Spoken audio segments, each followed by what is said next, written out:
Hello everyone, good morning to all of you guys. इस video में हम discuss करेंगे उत्तर प्रदेश लोक सेवा आयोग की तरफ से पॉलिटेक्निक कॉलेज में जो लेक्चरर की रिक्रूटमेंट है ना, उसका नोटिफिकेशन आउट हो चुका है। इसके बारे में थोड़ा सा डिटेल में हम डिस्कस कर लेते हैं। और ये जो नोटिफिकेशन आउट हुआ है उत्तर प्रदेश लोक सेवा आयोग की तरफ से, जो आपका एग्जाम कंडक्ट करवाता है यूपीपीएससी असिस्टेंट इंजीनियर का भी कुछ दिन पहले नोटिफिकेशन आउट हुआ था। सेम वही डिपार्टमेंट आपका एग्जाम कंडक्ट करवाता है पॉलिटेक्निक लेक्चरर के लिए। तो नोटिफिकेशन आउट हो चुका है, फॉर्म फिलअप होना स्टार्ट हो चुका है। जो स्टार्ट डेट थी 15 सितंबर से इसका फॉर्म फिलअप होना स्टार्ट हो चुका है।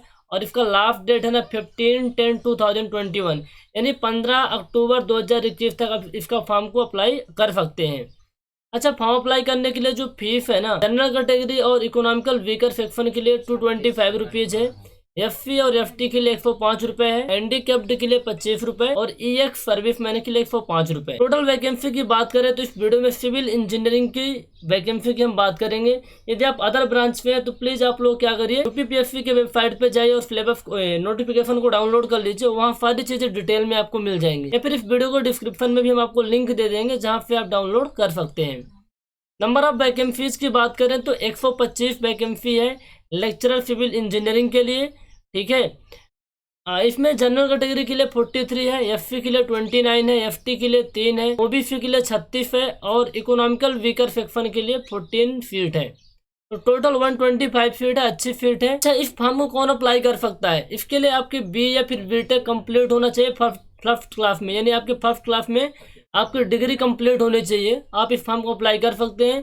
जो लोग पॉलिटेक्निक किए हैं, 3 साल का डिप्लोमा किए हैं, वो student can not apply for this vacancy, जिसके लिए अप्लाई नहीं कर सकते हैं।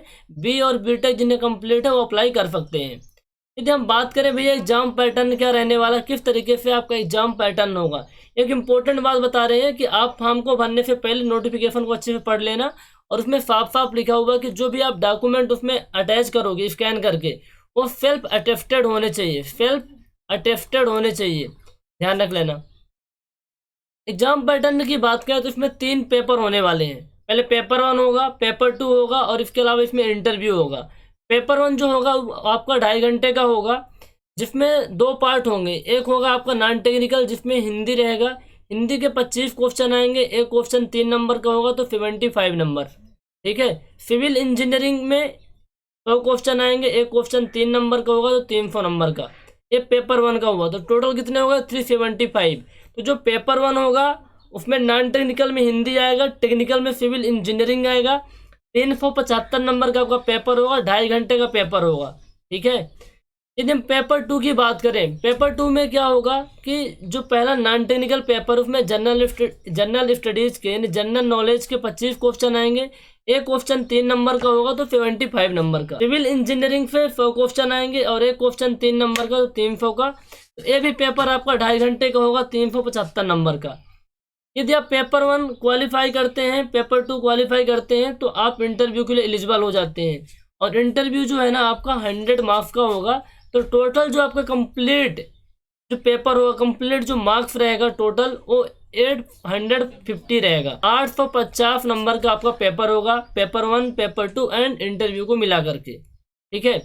तो ये तो इम्पोर्टेंट बात थी भाई एग्जाम पैटर्न क्या है। यदि हम बात करें सिविल इंजीनियरिंग से जो पेपर 1 एंड पेपर 2 है, उसमें सिलेबस क्या रहने वाला है, ठीक है। इसमें कौन कौन से सब्जेक्ट से क्वेश्चन आएंगे, तो सिलेबस को थोड़ा सा हम देख लेते हैं। जस्ट मिनट गाइस, हम आपको सिलेबस को ओके। ये आपका है पेपर 1 का सिलेबस, ठीक है। पेपर 1 में कौन कौन से सब्जेक्ट से क्वेश्चन आने वाले हैं। पहला तो आप रहे इंजीनियरिंग मैकेनिक्स रहेगा। इंजीनियरिंग मैकेनिक्स आप लोग पढ़े होंगे फर्स्ट ईयर के अंदर में, तो वही मैकेनिक्स रहने वाला है। बट इसमें देख लो कौन कौन से, सबसे अच्छी बात तो है यूपी में जो भी एग्जाम होते हैं ना, वो लोग अच्छे से डिटेल में सिलेबस को देते हैं। उससे हमें आइडिया लग जाता है कि भैया हमें कौन कौन से चैप्टर को पढ़ना है, यानी कौन कौन से टॉपिक को टच करना है, कौन से छोड़ने हैं, वो सारी चीज़ें आइडिया लग जाती है। यदि हम बात करें इंजीनियरिंग मैकेनिक्स में, तो आपको फोर्स सिस्टम के बारे में पढ़ना है, रिजिड बॉडी इक्विलिब्रियम के बारे में, coplanar concurrent forces, couples and resultant of force system, equilibrium system of forces, free body diagram, equation of equilibrium, यानी सारे टॉपिक इसमें दिए हुए हैं। तो हर एक टॉपिक को हम नाम नहीं लेंगे, क्लास में जब आपको वीडियोस के माध्यम से आपको जो हम पढ़ाएंगे, ऑनलाइन क्लासेस लेंगे, वहाँ सारी चीज़ें डिस्कस कर देंगे। बट आप क्या करना ना, इसको अच्छे से पढ़ लेना कौन कौन से टॉपिक पे क्वेश्चन आने वाले हैं। अगला सब्जेक्ट रहेगा आपका strength of material. Strength of material तो हर एक एग्जाम में आता है और इस एग्जाम में भी आएगा। स्ट्रक्चरल एनालिसिस जिसे आप थ्योरी ऑफ स्ट्रक्चर कहते हैं, ये भी सब्जेक्ट रहेगा पेपर 1 में। इसके अलावा स्ट्रक्चरल स्टील डिजाइन जिसे आप डिजाइन ऑफ स्टील स्ट्रक्चर भी कहते हैं, ये पेपर रहेगा। इसके अलावा पेपर 1 में आपका रहेगा design of concrete and machinery structure जिसे आप आरसीसी बोलते हो, ठीक है ना, reinforced cement concrete. Building material भी है, कंस्ट्रक्शन मैनेजमेंट भी है, जियो technical engineering and foundation engineering जिसे आप सॉइल मैकेनिक्स बोलते हैं। ये पेपर 1 में ये सब्जेक्ट रहने वाले हैं। तो आपको आइडिया लग गया ना पेपर 1 में क्या क्या रहने वाला। देख लो फिर से, पेपर 1 में engineering mechanics, strength of material, structural analysis, structural steel design, ठीक है। इसके अलावा आपका रहेगा design of concrete and machinery structure जिसे आरसीसी बोलते हैं। बिल्डिंग मटेरियल रहेगा, सॉइल मैकेनिक्स रहेगा, ठीक है। पेपर 1 में ये सब्जेक्ट रहने वाले हैं। लेकिन पेपर 2 की बात करें, इसमें फ्लूइड मैकेनिक्स रहेगा पहला सब्जेक्ट। फ्लूइड मैकेनिक्स के अलावा आपका रहेगा hydraulic machine, open channel flow, ये तो पता है ना। फ्लूइड मैकेनिक्स का जब हम नाम लेते हैं तो तीनों पार्ट आ जाता है, fluid mechanics, open channel flow plus hydraulic machine. तो आपको कंप्लीट फ्लूइड मैकेनिक्स पढ़नी होगी। हाइड्रोलॉजी रहेगा, वाटर रिसोर्सेस इंजीनियरिंग रहेगा, ठीक है, जिसे आप इरिगेशन इंजीनियरिंग भी कहते हैं। इसके अलावा ट्रांसपोर्टेशन इंजीनियरिंग है, रेलवे इंजीनियरिंग है, इन्वायरमेंटल इंजीनियरिंग है, सर्वेइंग है। तो इन तमाम सब्जेक्ट से आपके पेपर 2 में क्वेश्चन आने वाले हैं। तो बहुत अच्छी बात है, सिलेबस को बहुत अच्छे से दिया गया है और वही सिलेबस है जो आप यूपीपीएससी के लिए प्रिपेयर करते हैं, जो आप एसएससी जेई के लिए प्रिपेयर करते हैं। अब बताओ ऐसा कौन सा सब्जेक्ट है जो एसएससी जेई में आता है और इसमें नहीं आता। एक ही सब्जेक्ट है जो रेलवे से बहुत कम क्वेश्चन आते हैं, रेयरली किसमें एसएससी जेई में, लेकिन इसमें आते हैं। बाकी सेम सारे सब्जेक्ट हैं। तो यदि आप पहले से प्रिपेयर किए हैं तो अच्छी बात है, आपको रिवाइज करना पड़ेगा, क्वेश्चन प्रैक्टिस करने पड़ेंगे और आप आसानी से एग्जाम दे सकते हैं। बहुत अच्छी पोस्ट होती है, एक टीचर, आप एक अच्छे लेक्चरर बन जाएंगे, बहुत लाइफ बहुत आसान हो जाती है, ठीक है। टीचर एक ऐसा होता है कि जहाँ आपको केवल पढ़ाना पड़ता है और दुनियादारी से कोई मतलब नहीं होता। और एक हॉनेस्ट टीचर होता है ना, बच्चों की लाइफ में बहुत बड़ा चेंज लाता है। तो आपको न केवल आपको जॉब मिलेगी बल्कि एक ऐसा प्लेटफॉर्म आपको मिलेगा जिसमें आप किसी के लाइफ में कुछ ऐसी वैल्यू प्रोवाइड करोगे जिससे उसकी लाइफ में चेंजेस आएंगे, ठीक है। और इसके लिए हमें प्रिपेयर कैसे करना है इस पर हम बात कर लेते हैं। वो तो तभी हो पाएगा जब आपके एग्जाम क्वालिफाई होंगे, ठीक है ना। एग्जाम नहीं निकलेगा तो आप क्या कर पाएंगे। तो how to prepare civil engineering paper 1 and paper 2, यहाँ पर मेरा क्वेश्चन है। तो भैया आप क्या करो, यदि आपके पहले से बहुत अच्छे सब्जेक्ट हैं, आप पहले से पढ़ाई किए हुए हैं, आपके नोट्स बने हुए हैं, तो सिंपली आपको क्वेश्चन प्रैक्टिस करने हैं, रिवाइज करना है, क्वेश्चन प्रैक्टिस करना है, ये काम करना होगा। इसके अलावा आप देख लेना टेस्ट सीरीज वगैरह भी अटेंड कर लेना। लेकिन जो बच्चे अभी प्रिपरेशन करना चाहते हैं, थोड़ा बहुत पढ़े लेकिन अच्छे से नहीं पढ़े हैं, उनको तो सब कुछ अच्छे से पढ़ना पड़ेगा। तो उनका पहला स्टेप क्या होना चाहिए, जो प्रिपेयर करना चाहते हैं, prepare concept of all topic in all subject. देखो जितने भी सब्जेक्ट आपके दिए हैं, 7-8 सब्जेक्ट पेपर 1 एंड पेपर 2 को मिला करके जो जो टॉपिक उसमें दिए हुए हैं, उन सारे टॉपिक को बहुत ही अच्छे से आपको पढ़ना पड़ेगा, बहुत अच्छे से पढ़ना पड़ेगा ताकि आप सारे क्वेश्चन कर पाओ। लेकिन एक कॉन्सेप्ट आप पे कैसे बिल्ड हो पाएंगे, सारे टॉपिक को आप कैसे पढ़ पाओगे।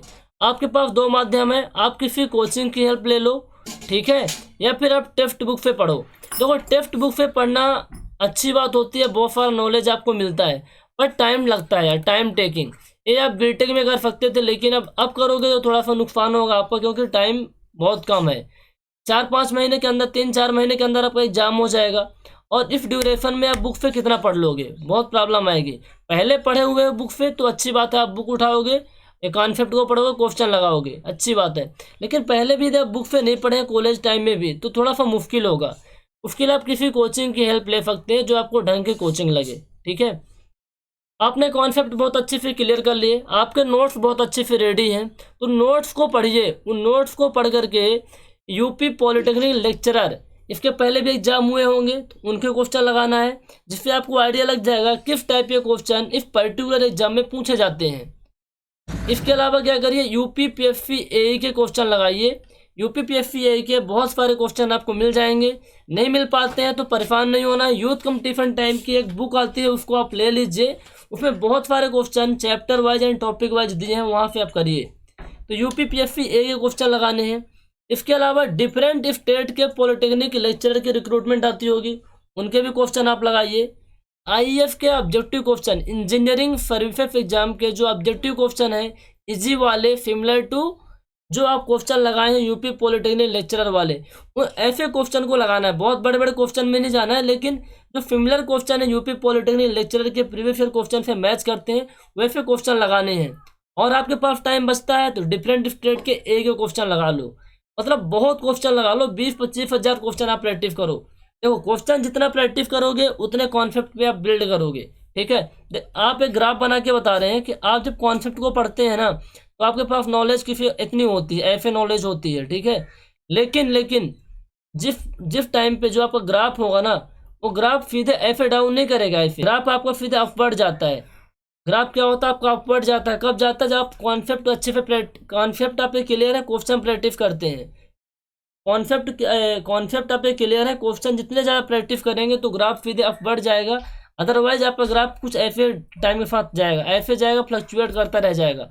आपको फिगर पे जाना है ना, तो क्वेश्चन लगाने पड़ेंगे, और क्वेश्चन को रट्टा नहीं मारना है। जो भी क्वेश्चन आप लगाओ उसकी फीलिंग आनी चाहिए, उसके आसपास के टॉपिक के नॉलेज आपके पास होना चाहिए, ठीक है। बहुत सारे टाइम क्वेश्चन लगा लो, एक ही क्वेश्चन को 4-5 बार लगा लो। हाँ, इसके अलावा क्या करना है आपको, रिवीजन टाइम टू टाइम करना है। रिवीजन कैसे करोगे, देखो जब आप पहला स्टेप करोगे, पहला स्टेप तो बहुत इंपॉर्टेंट है, यही तो आपका फाउंडेशन है, यही तो आपका सब कुछ निर्धारित करेगा कि आपका सिलेक्शन होगा कि नहीं होगा। आप जब भी पढ़ो अपने खुद के नोट्स बनाओ, सेल्फ हैंड रिटन नोट्स बनाओ। आपके नोट्स से ही आपको निर्धारित कर देते हैं कि आपका सिलेक्शन होगा कि नहीं होगा। बहुत अच्छे से नोट्स बनाओ, जल्दीबाजी नहीं करना है, रफ नहीं करना। आप क्या करो, बहुत अच्छे से नोट्स बना लो, उन नोट्स को पढ़ के आप क्या करो, क्वेश्चन लगाओ, ठीक है। क्वेश्चन लगा लो। आपने मान के चले सर्वेइंग पढ़ा, ठीक है, आपने सर्वेइंग पढ़ा, सर्वेइंग पढ़ने के बाद आपने सारे क्वेश्चन लगा लिए, तो उससे आपको पता चल गया होगा कि ऐसे 100 फार्मूले हैं या फिर ऐसे 125 130 कॉन्सेप्ट हैं कि जिनकी हेल्प से सारे क्वेश्चन हो जाते हैं। मैं जस्ट एग्जाम्पल ले रहा हूँ, कितने होंगे आप पढ़ोगे आपको आइडिया लगेगा। तो जिनकी हेल्प से आपके क्वेश्चन होते हैं ना, उनको पॉइंट वाइज करके पार्ट नोट्स बना लो 10 से 15 पन्ने में, ठीक है। तो उसको आप एक टाइम इंटरवल में रिवाइज करते रहो।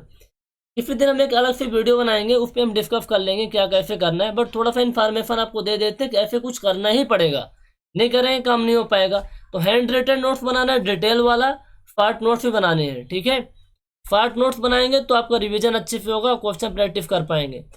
तो ये जो इम्पोर्टेंट पॉइंट है, 6 पॉइंट, इनको फॉलो अप करना पड़ेगा एग्जाम में। आपको एग्जाम में सिलेक्शन लेना है, अपनी एक सीट को रिजर्व करनी है। देखो बहुत अच्छी रिक्रूटमेंट है, बार बार आती नहीं है, तो आप मौका मिला है तो अच्छा कर लो।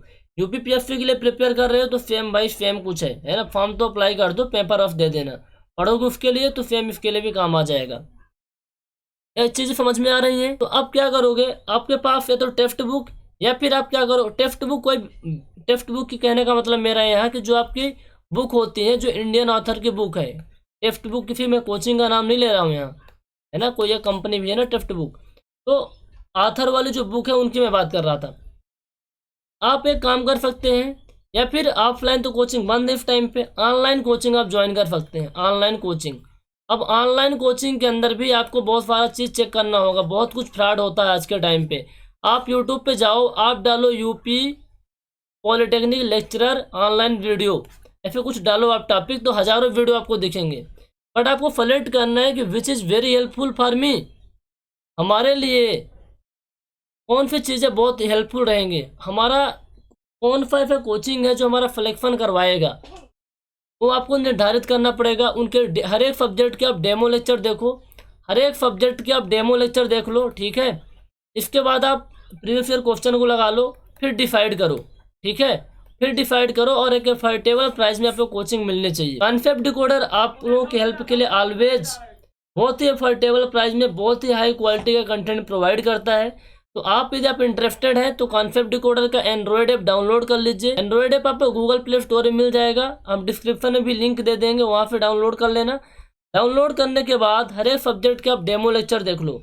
आप यूट्यूब पे हमारे वीडियो को देख रहे हैं तो यूट्यूब के चैनल के प्लेलिस्ट में जाइए और हर एक सब्जेक्ट के डेमो लेक्चर डले हुए हैं, आप उनको देखिए। क्वेश्चन लगाइए, इसके बाद डिसाइड करिए कि हमारा यदि कंटेंट आपको पसंद आता है तो आप हमारे कोर्स को ज्वाइन कर सकते हैं। कि हमारे कोर्स को आप ज्वाइन करेंगे तो आपको हम क्या क्या प्रोवाइड करेंगे, इस पर थोड़ा सा बात कर लेते हैं। सबसे पहली बात तो है कि हमारा जो कोर्स फीचर रहेगा उसमें हर एक सब्जेक्ट के डिटेल में आपको वीडियो लेक्चर मिलेंगे, जिसमें हर एक सब्जेक्ट को बहुत अच्छे से हमने डिटेल में करवाया है। आपका सिंगल क्वेश्चन नहीं छूटेगा, ये गारंटेड है, बातें नहीं है। आप चाहे तो इसको रिकॉर्ड करके रख लो। हर एक सब्जेक्ट के बहुत बहुत अच्छे से करवाया गया है। सारे सब्जेक्ट को प्यूफ सर बहुत अच्छे से करवा दिए हैं, तो आपको कहीं से कुछ नहीं पढ़ना होगा। आपको ऑनलाइन वीडियो लेक्चर हमारे देखने होंगे, कितनी भी बार आप वीडियो लेक्चर को देख सकते हो, उसमें कोई रिस्ट्रिक्शन नहीं है। एक बार कोर्स लेने के बाद आप 2 या 3 लोग साथ में बैठ के पढ़ भी सकते हैं, उसमें भी कोई इशू नहीं है। तो कहने का मतलब नंबर ऑफ टाइम वीडियोज़ को आप वॉच कर सकते हैं।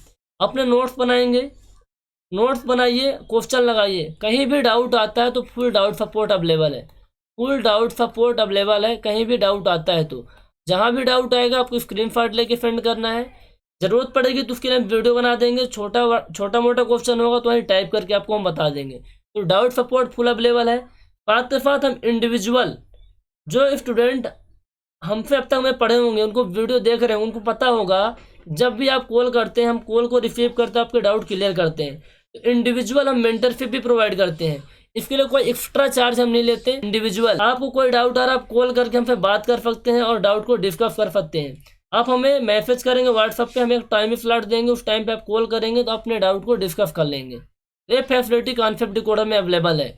हमें नहीं लगता ऐसी फैसिलिटी कहीं और अवेलेबल होगी। इंडिविजुअल बच्चों को ध्यान देते हैं।